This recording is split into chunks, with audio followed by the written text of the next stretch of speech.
Dysphonia दो शब्दों से बना है, डिस और फोनिया। डिस मतलब खराब और फोनिया मतलब आवाज़।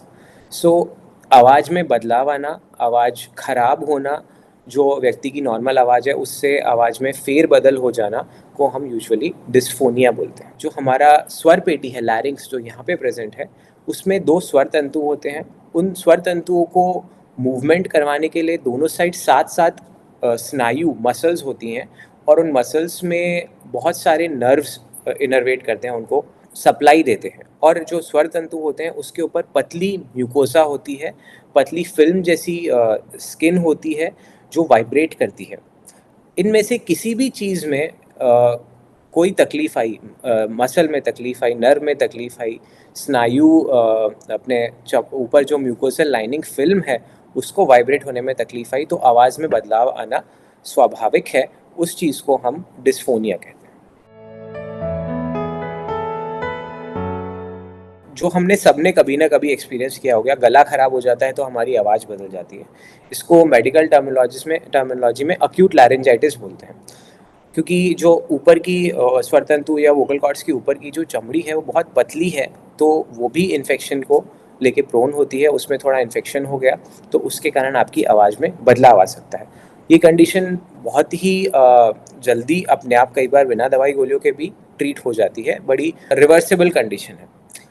दूसरा एक कॉमन कॉज है रिफ्लक्स लैरिंजाइटिस, जो हमारे सब टाइप हमारे इंडियन पॉपुलेशन में बहुत कॉमनली देखने को मिलता है। जैसा कि हमारे पेट में एसिड बनता है, डाइजेस्टिव एंजाइम्स होते हैं, अन्न नली का जो निचला हिस्सा होता है वो उनको पेट से ऊपर नहीं आने देता। पर कुछ लोगों में वो जो अन्न नली का निचला हिस्सा है, जो वॉल्व स्फिंक्टर है, वो प्रॉपर्ली काम नहीं करता और वो एसिड और एंजाइम्स ऊपर आते हैं, और उसके कारण लैरिंक्स में, आपके स्वर तंतु में, स्वर पेटी में इन्फेक्शन होता है। ये एक दूसरा कारण बनता है आपके आवाज़ में बदलाव आने का, रिफ्लक्स लैरिंजाइटिस का। ये कुछ वर्षों के बाद, किसी व्यक्ति को अगर रिफ्लक्स है तो कुछ वर्षों के बाद धीरे धीरे वो आवाज़ में बदलाव आना चालू होगा। और जो कारण है, प्रकार हैं डिस्फोनिया के, उसमें मैं बात करना चाहूँगा लैरिंक्स में होने वाली सामान्य गांठों की, सामान्य मस्सों की, सिंगर्स नोड्यूल जिन्हें हम बोलते हैं, टीचर्स नोड्यूल। ये बहुत कॉमनली उन लोगों में मिलते हैं जो काफ़ी जिनको बोलना पड़ता है, जैसे टीचर्स हो गए, सिंगर्स हो गए, इंस्पिरेशनल गुरुज जो हो गए, आपके रिलीजियस गुरुज हो गए। इन लोगों में it is very commonly seen. Voice का ओवर यूज़ होता है, प्रॉपर वोकल हाइजीन मेंटेन नहीं होती, तो दोनों स्वर तंतु पर छोटे छोटे मस्से डेवलप हो जाते हैं। एक और कॉमन कंडीशन है जो डिस्फोनिया का कारण बनती है, वो है हेमरेज और पॉलिप फ्रॉम वोकल कॉर्ड। आप किसी पार्टी में गए, किसी मैच देखने गए, किसी रैली में गए जहाँ पे आपने ज़ोर ज़ोर से नारे लगाए, बहुत ज़ोर ज़ोर से बोला, तो एकदम से जब आवाज़ आप बढ़ाते हैं तो कई बार जो आवाज़ है वो, जो आपके ऊपर की पतली फिल्म जैसी म्यूकोसा है, वो उसको रेजिस्ट नहीं कर पाती और वो आउट पाउच बाहर निकल के एक मस्से जैसा, एक पॉलिप जैसा बना लेती है, जो एक कारण बनता है चेंज इन वॉइस डिस्फोनिया का। उसके अलावा मैं बात करना चाहूँगा एक बहुत कॉमन कॉज है डिस्फोनिया का, जो जैसा मैंने आपको बोला कि जो मसल्स हैं, जो स्नायु हैं, जो वोकल कॉर्ड्स को हिलाती हैं, उनको नर्व सप्लाई करती है। अगर इस नर्व में पैरालिसिस हो जाता है, जो कि कई बार स्ट्रोक्स, ब्रेन स्ट्रोक जो होता है उसमें देखने को मिलता है, कई बार गले की surgery, thyroid surgeries, cancer surgery, उसके बाद हृदय की सर्जरीज, थोरैक्स की सर्जरीज में भी जो नर्व, जिसको हम रिकरेंट लैरेंजियल नर्व बोलते हैं, उसमें अगर पैरालिसिस हो गया तो भी डिस्फोनिया या चेंज इन वॉइस प्रोड्यूस हो सकता है। एक कॉमन कारण है हाइपोथायरॉयडिज्म। कुछ महिलाओं जिनको हाइपोथायरॉयडिज्म काफ़ी टाइम से रहता है, उनकी आवाज़ भारी हो जाती है, उनकी आवाज़ में बदलाव आ जाता है। ये भी एक कारण है डिस्फोनिया का। दो और कारण हैं डिस्फोनिया के जिनके बारे में आपको बताना चाहूँगा। एक है स्पाज्मोडिक डिस्फोनिया। स्पाज्मोडिक डिस्फोनिया में जो स्नायु हैं, जो वोकल कॉर्ड्स को मूव करते हैं, वो अच्छे से मूवमेंट नहीं कर पा रहे, उनमें स्पाज्म आ जाता है, एकदम से उनकी एक्टिविटी स्टॉप हो जाती है। और एक और जो, जैसा मैंने बोला, एक है मसल टेंशन डिस्फोनिया, तीसरा। ये भी कुछ स्पाज्मोडिक डिस्फोनिया से मिलता जुलता ही है, जिसमें स्वर तंतु का टेंशन जो है वो मेंटेन नहीं रह पाता। ये कुछ कॉमन कॉजेज़ हैं डिस्फोनिया के। और हाँ, हमारा देश जहाँ पे लोग इतना तंबाकू का सेवन करते हैं, वहाँ पे लैरेंजियल मैलिग्नेंसी की बात ना करें तो अच्छा नहीं होगा। तो लैरेंजियल मैलिग्नेंसी भी एक बहुत स्वर पेटी का कैंसर भी एक बहुत कॉमन कारण है डिस्फोनिया का, जिसके कारण स्वर तंतु का मूवमेंट अफेक्ट हो जाता है। स्वर तंतु को कैंसर खा जाता है, जिसके कारण आवाज़ में बदलाव आ सकता है। डिस्फोनिया मतलब आवाज़ में बदलाव। जो भी व्यक्ति की नॉर्मल आवाज़ है, उसमें बदलाव आने को हम डिस्फोनिया बोलते हैं। अलग-अलग तरीके से सिम्पटम्स लोगों को एक्सपीरियंस होते हैं। कुछ लोग जो रेगुलर जिनको बोलने का काम होता है, उन लोगों की आवाज़ धीरे-धीरे जैसे-जैसे वो कंटिन्यू बोलना चालू करते हैं, तो आवाज़ कमज़ोर होती जाती है, जिसको हम वोकल फटीग बोलते हैं। कुछ लोग आवाज़ की पिच को और टोन को रेगुलेट नहीं कर पाते। कुछ लोगों की आवाज़ के बीच में ब्रेक्स आना चालू हो जाते हैं। कुछ लोगों की आवाज़ होर्स, भारी, ब्रीदी एकदम आवाज़ हो जाती है। साँप जैसी आवाज़ हो जाती है।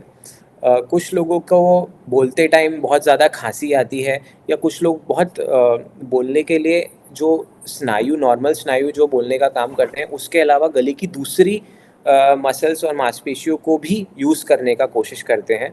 सो डिस्फोनिया अलग-अलग तरीके से अलग-अलग लोगों में प्रेज़ेंट कर सकता है। हर बीमारी का एक अलग-अलग तरीके का बीमारी स्पेसिफ़िक उपचार है। Broadly speaking muscle tension dysphonia, spasmodic dysphonia में वॉइस थेरेपी, स्पीच थेरेपी का बेहतरीन रोल है।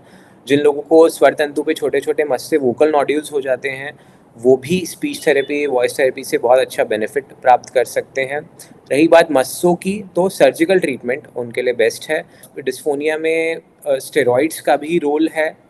बट एक ईएनटी सर्जन, एक लैरिंगोलॉजिस्ट ही डिसाइड कर सकता है कि कौन-सा ट्रीटमेंट किस पेशेंट में कब देना है, क्योंकि यूजुअली इन डिस्फोनिया में हमें सबसे पहले डायग्नोसिस या कॉज़ पे पहुंचना पड़ता है। उसके बाद उसमें मल्टीपल ट्रीटमेंट्स चालू होते हैं। कई बार सर्जरी के बाद दवाइयों का कोर्स चालू होता है।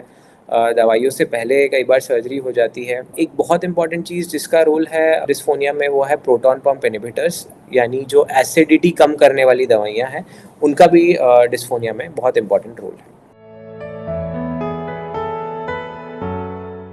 अगर किसी व्यक्ति की नस में पैरालिसिस हो गया है, वोकल कॉर्ड को सप्लाई करने वाली नस में पैरालिसिस आ गया है, तो उसके लिए सर्जिकल ट्रीटमेंट ही बहुत अच्छा रिस्पॉन्ड दे सकता है। साथ ही साथ स्टेरॉइड्स का यूजेज बहुत अच्छा रिस्पॉन्स प्रोड्यूस करेगा। किसी के स्वर तंतु पे मस्सा है, तो हम सर्जरी करके मस्से को निकाल सकते हैं और पेशेंट को आवाज़ अच्छी कर सकते हैं। अगर रिफ्लक्स लैरिंजाइटिस के कारण है, तो एसिडिटी को कंट्रोल कर सकते हैं, उसके कारण आवाज़ बहुत अच्छी, आवाज़ में इम्प्रूवमेंट आ सकता है।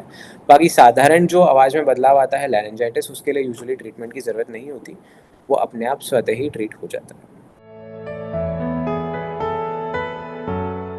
अगर आपके गले में कोई बीमारी है, उसका परिणाम है कि आपको डिस्फोनिया हो रहा है, जैसा स्वर तंतु में पैरालिसिस है, उसके कारण डिस्फोनिया हो रहा है। मसल्स जो आपकी अच्छे से वॉइस प्रोड्यूस नहीं कर पा रही हैं, टेंशन उनमें ज़्यादा बन रही है, कम बन रही है, उसके कारण डिस्फोनिया डेवलप हो रहा है। तो dysphonia is a symptom of a disease underlying.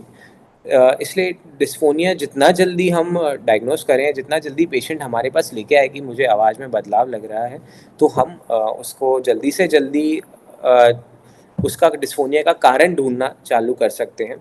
अगर डिस्फोनिया कैंसर के कारण हुआ है, तो जितना जल्दी पता लगे उतना अच्छा है, ताकि हम लोग बायोप्सी लेके ट्रीटमेंट जल्दी से जल्दी चालू कर सकें। सो समझने की बात ये है कि डिस्फोनिया एक तरीके का सिम्पटम है, जो एक अंडरलाइंग डिजीज़ प्रोसेस की तरफ उंगली इशारा कर रहा है। जैसा हम बोलते हैं ओरल हाइजीन, हम मुँह की सफाई की बात करते हैं, उसी तरीके से एक वोकल हाइजीन करके एक टर्म है, जिसके बारे में आपको बताना चाहूँगा। जिन लोगों को एक्सेसिवली बोलना पड़ता है, या नॉर्मली रूटीन लाइफ में भी इसको यूज़ कर सकते हैं, जैसे टीचर्स, सिंगर्स, उनके लिए बेसिकली ये बात बहुत इम्पॉर्टेंट है, या जिन लोगों को ज़्यादा बोलना पड़ता है उनके लिए।